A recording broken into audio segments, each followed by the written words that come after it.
The most important thing I learned when I brought my comparison anxiety to God is that comparison is normal, even when you're a faithful person and you know that looking outwardly isn't going to feed you. In this video, I'm sharing 3 steps that you can take to work through your comparison so that you no longer are just fighting your emotions and your thoughts.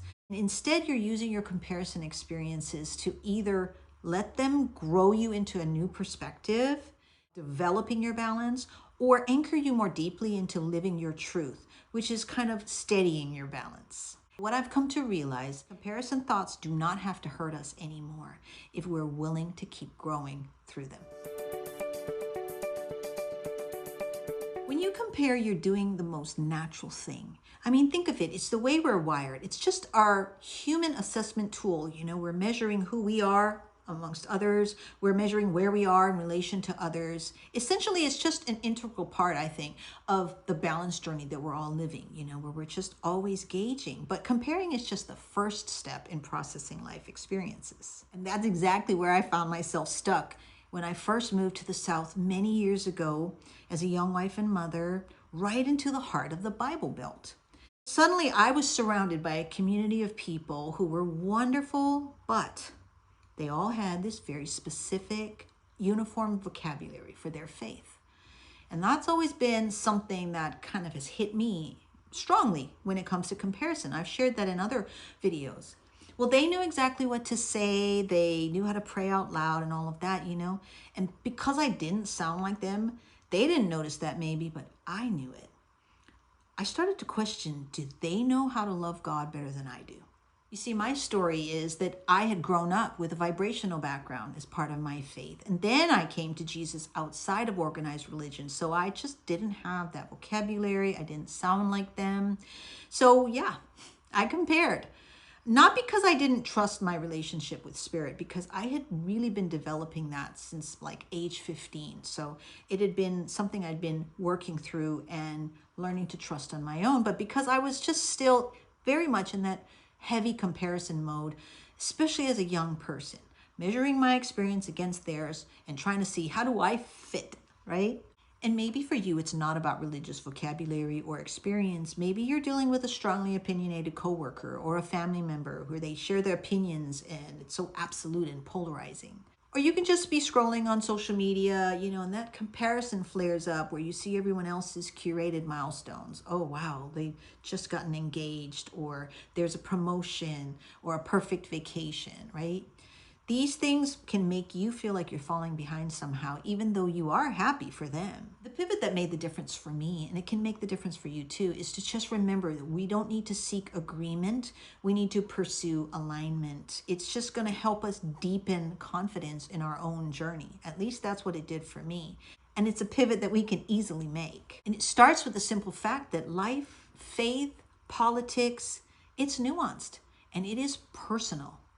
So no matter how long we live our lives, you can look forever for consensus, for agreement, thinking, well, if enough people agree with me, then I'll be safe, right?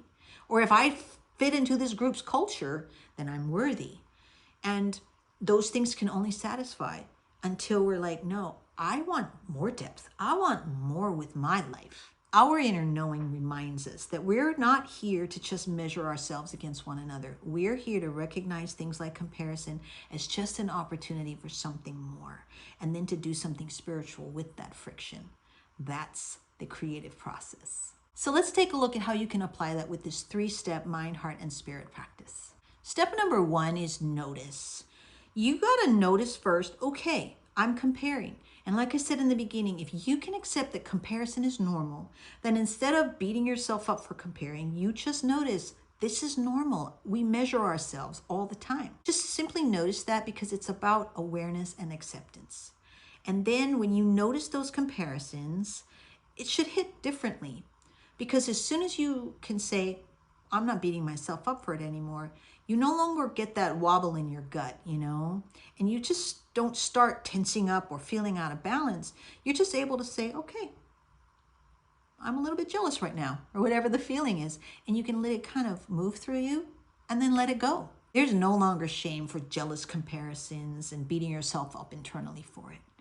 And you will feel much less of a need to become angry with others in that same really furious kind of way. I mean, you can still disagree and so forth, but you will feel so much less of a need to become angry and so forth when someone else makes an arrogant or a self-righteous statement or a viewpoint. So noticing really is a very positive first step. As soon as you notice your comparison, you're doing a mindful and intentional thing by just saying, okay, there it is, I notice it. And that means that there's so much less emotional baggage behind your comparison.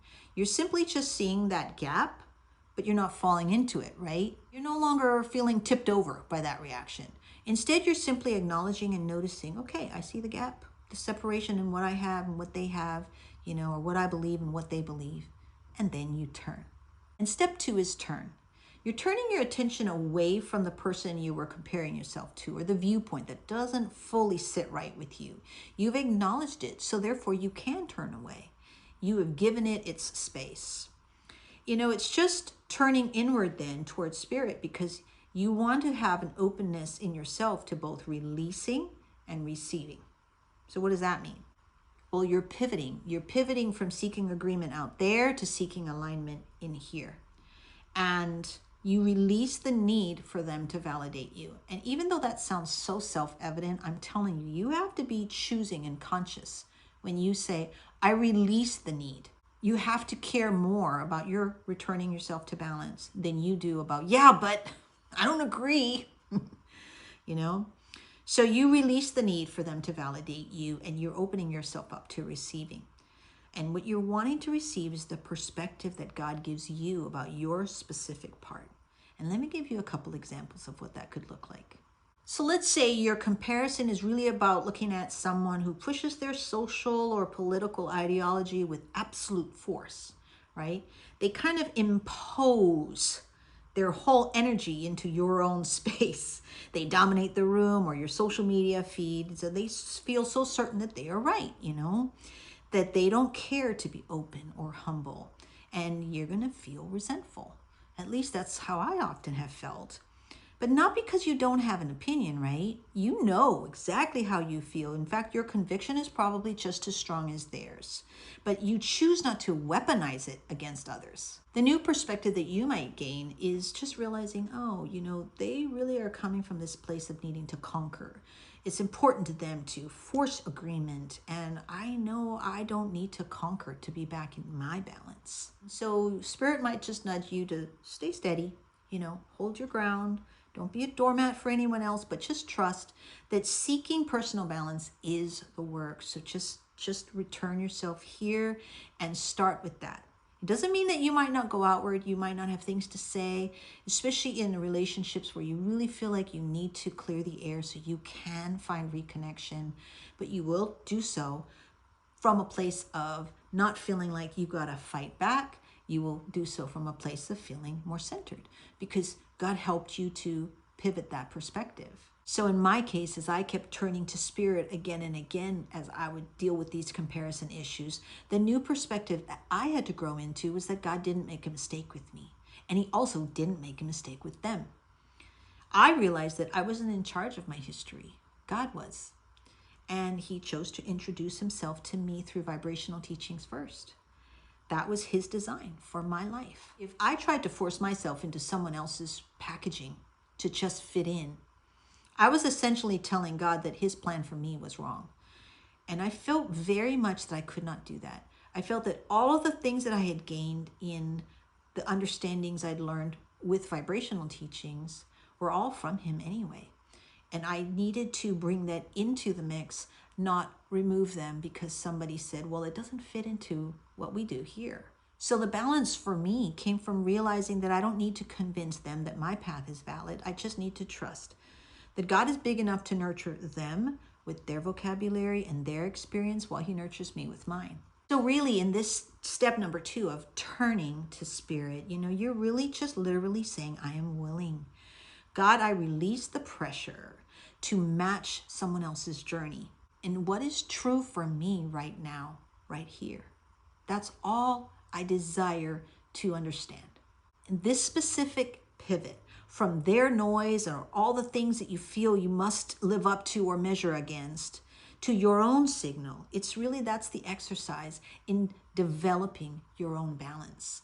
Balance here, balance in that mind, heart, spirit circuit. And whatever nudges you get from spirit, no matter how small, that's the fuel for the final step. Because step number 3 is you walk. Because guidance only becomes confidence when you actually move with it, when you actually try it out. Walking means that you're taking that internal settledness that you just kind of received and you're like, okay, now let me work with it. Now let me step out into the external world and continue to bring it with me. And maybe walking means like you show up at that family dinner and you listen to other people's strong opinions, but this time you don't shrink back or you don't feel threatened. You don't argue, but you also don't feel the need to apologize for or defend who you are. You simply exist in your own skin, you're holding that steady balance. You aren't swaying to match the energy anymore. You are kind of more anchored in your own steady and untriggered truth. Or maybe walking means you figured out how to speak honestly about your experience, like I learned to do, When I asked for Spirit's help to see the common goals instead of my differences with others in our religious experience, and I used vocabulary that was universal in intention, I said, I'm not going to get caught up by the fact that we speak differently about the experiences.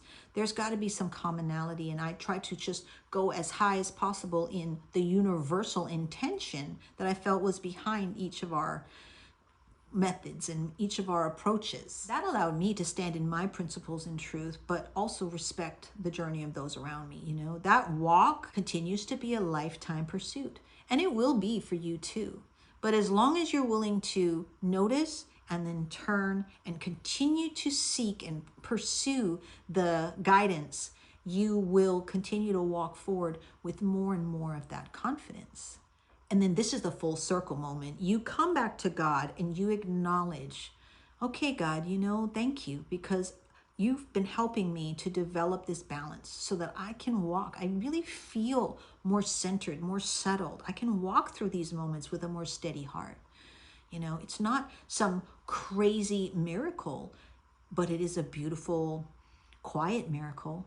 It's consistently building your reservoir of internal peace and confidence, and it's welling up from that inner place that allows you to be at peace in a way that you really want, so that even as we compare in life, because like I said, we'll always do that throughout life, we'll always be gauging and always be assessing, you will do so without this sense of threat.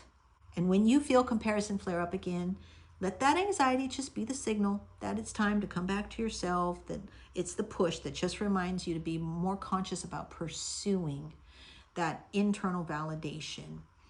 As much as we know it, especially when we are faithful and we seek to stay connected in that way, it's still something that you have to say, oh, let me return to it. Let me make that choice again. And since this is an ongoing process of developing a deeper confidence and not letting comparisons rattle you anymore, it's normal that at times you might be wondering, am I hearing God's guidance correctly? Because obviously no one can fully validate that for you. So if you want support in trusting that guidance as you lean into this practice, then I have this video right here that breaks down the divine GPS and how to stay curious as you follow Spirit's leading. So check it out right here, and I'll see you over there.